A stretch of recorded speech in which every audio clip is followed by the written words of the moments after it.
Salut. Salut. Ça va? Oui, toi? Bah oui, tu lis quoi? Un livre sur les sorcières. Oh, j'en ai lu un aussi. Je crois que c'était Les sorcières au Moyen-Âge. Et je crois dans le livre, les sorcières, elles étaient vraiment puissantes. Et elle est brûlée au bûcher. Tu prends Maléfique dans les Disney, elle a des pouvoirs, elle en a un pot, Baba Yaga, elle est forte, tu vois, elle aide et tout. Moi, j'ai cette vision en fait de la sorcière qui est toujours dans la forêt avec son chat là et son vieux chapeau là. Vraiment, moi, ça m'a fait penser à ça. Bah en fait, elles sont tout le temps habillées de noir ou de bleu foncé ou de violet ou que des couleurs sombres. Elles sont camouflées dans la forêt en fait. Alors que par exemple, t'as les princesses, elles sont toutes belles en couleur pastel et tout. Mais par exemple, t'as Caraba, elle a de l'or partout, presque genre elle en a trop. Bah du coup, elle, c'est tout le contraire des sorcières que on voit tout le temps en fait. J'ai l'impression que soit t'as les princesses, soit t'as les sorcières. Et en fait, je trouve que les codes des sorcières, ils ont vachement changé en fait comparé à avant. Bah moi, en vrai, je trouve que oui, ça a changé. Par exemple, avant, on disait la femme, elle devait avoir les cheveux longs, elle devait avoir des robes, elle devait être belle, nanana, alors que maintenant, on a les cheveux, certaines ont les cheveux courts, on est souvent en pantalon, on a des baskets. Et puis même, alors que du coup, oui, ça reflète vraiment genre une image de la femme qui change en fait. La sorcière, du coup, elle était exclue, elle était marginale. Et puis maintenant, on est pareil. Il y a des femmes qui sont pas mariées, il y a des femmes qui n'ont pas d'enfants. Et c'est pareil en fait, sinon, on est sorcière en fait.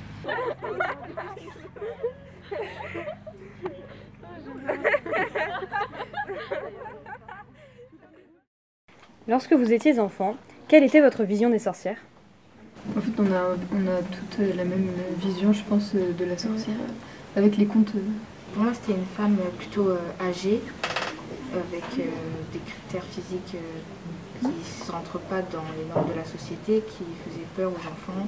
Je pense que moi, ça m'est déjà arrivé dans la rue de voir des personnes âgées et de penser que c'était des sorciers. Aujourd'hui, votre vision a-t-elle changé? Oui, personnellement, j'ai l'image de la sorcière guérisseuse. Donc, qui va venir en aide aux gens, soit par le biais d'énergie ou par le biais disons, d'instruments. Et c'est une image qui est beaucoup plus positive. Ma vision, elle a changé parce que j'ai grandi. Donc les contes pour enfants, j'y crois plus trop. Enfin, même plus du tout. Quand on est enfant, on va prendre en compte que l'influence de ce qu'on regarde et des dessins animés, ce qui nous intéresse le plus à cet âge-là. Et après, quand on grandit, on va forcément constater des choses qui se passent autour de nous, dans notre environnement, dans notre famille. Et forcément, on découvre de nouvelles choses. Et moi, j'ai pu découvrir cet aspect de sorcière guérisseuse, comme l'a dit Lily, dans notre monde, qui est exercé par des femmes qui sont des femmes et des hommes d'ailleurs qui ne sont pas forcément reconnues. Que pensez-vous de la réappropriation féministe du mot sorcière? C'est bien parce que ça montre que c'est pas qu'une image négative, la sorcière. Je pense que le fait de le réutiliser, ça peut être aussi un moyen, enfin pas de pouvoir, mais de montrer son importance et de faire parler du coup des mouvements féministes en l'occurrence. C'est une façon intelligente, je pense, de faire voir les choses autrement au final, sur la sorcière.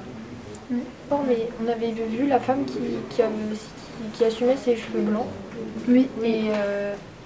Et qui prônait le fait qu'elle ait des cheveux blancs pour aller à l'encontre de ce terme péjoratif sorcière. Je pense qu'il faut aussi essayer de prendre ce qu'on considère comme étant des défauts chez nous, comme des qualités et en faire une force. C'est important. C'est quelque chose qui nous permettrait de s'élever dans la société et de plus affirmer notre féminité. Et que le terme sorcière, il peut changer, et on peut changer notre point de vue, que c'est pas établi et que ça peut encore évoluer. Nous sommes sur le thème des sorcières, les filles, et j'aimerais vous poser la question, qui étaient les inquisiteurs? Donc les inquisiteurs, ils appliquaient la loi de l'Église. Ils mettaient en place des tribunaux sur la place des villages pour juger pour savoir si la personne était une sorcière. Pourquoi en fait ils chassaient des sorcières? Généralement, c'était des femmes qui ne correspondaient pas aux normes de la société, comme par exemple des femmes en fait, qui étaient assez libres. Oui, il y avait aussi les sages-femmes, les infirmières, celles qui faisaient de la médecine et que l'Église ne pratiquait pas. Et qu'est-ce que c'est que le Malleus Maleficarum? C'est un livre qui est sorti peu après l'invention de l'imprimerie, en 1486. Il est traduit, ce livre, par le marteau contre les sorcières. Et en fait, dedans, on peut y trouver toute l'explication pour savoir comment repérer une sorcière. Oui, c'est utilisé dans le cadre de la chasse aux sorcières qui débute au XVe siècle en Europe. Les gens voulaient absolument savoir comment trouver les sorcières. L'Église s'est servie de ce livre-là parce que, comme preuve irréfutable, donc tout le monde pensait que c'était vrai. Comment reconnaître une sorcière au Moyen-Âge? Les femmes sorcières, elles devraient ne pas saigner et flotter sur l'eau. Et donc, on les jetait dans l'eau et si elles flottaient, c'était des sorcières, du coup elles étaient tuées. Et si elles coulaient, elles mourraient de toute façon. Les femmes également qui avaient des taches sur le corps, donc en fait toutes les femmes au final pouvaient être accusées de sorcellerie au Moyen-Âge.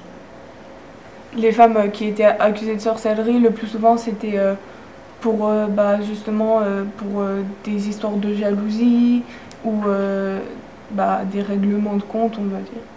Enfin, c'était pas forcément sur des faits fondés.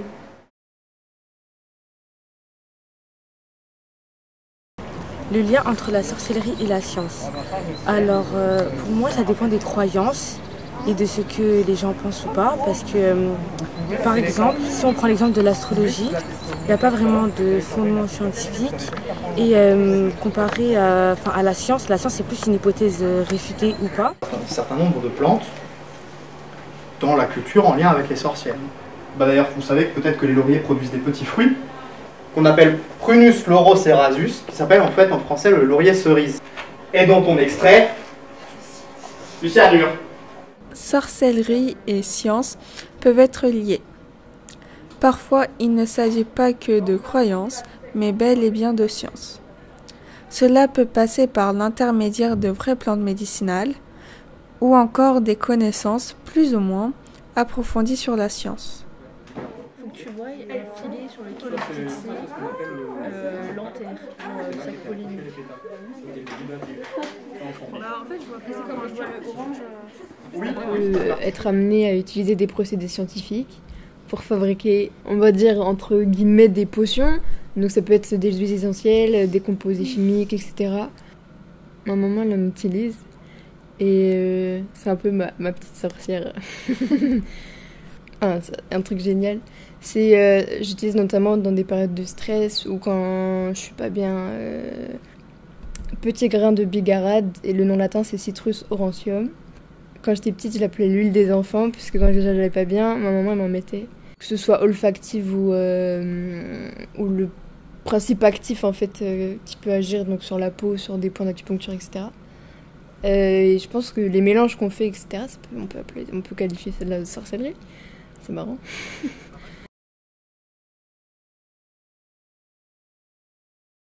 Des choses qu'on n'aurait pas vues à l'œil nu, avec la loupe binoculaire, on peut le voir. On peut mieux observer la plante et on peut mieux comprendre aussi son développement, comment elle fonctionne.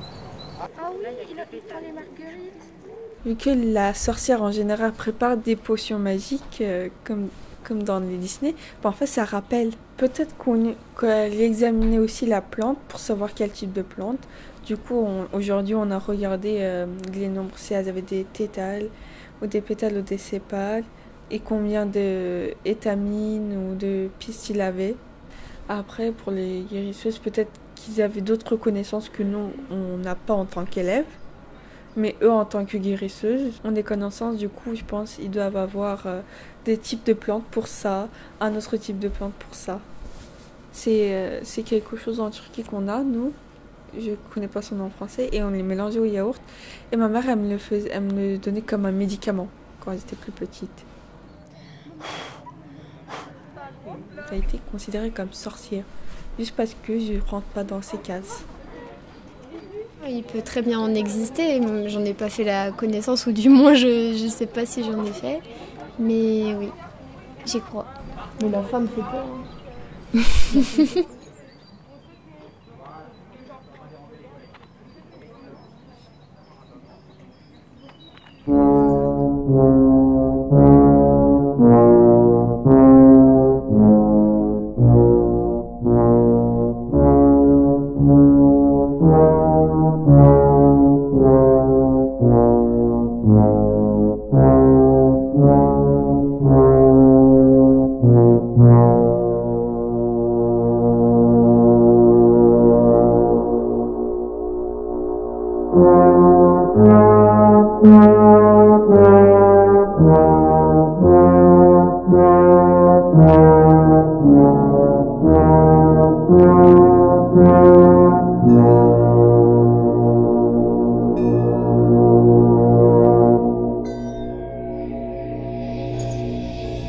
Thank you.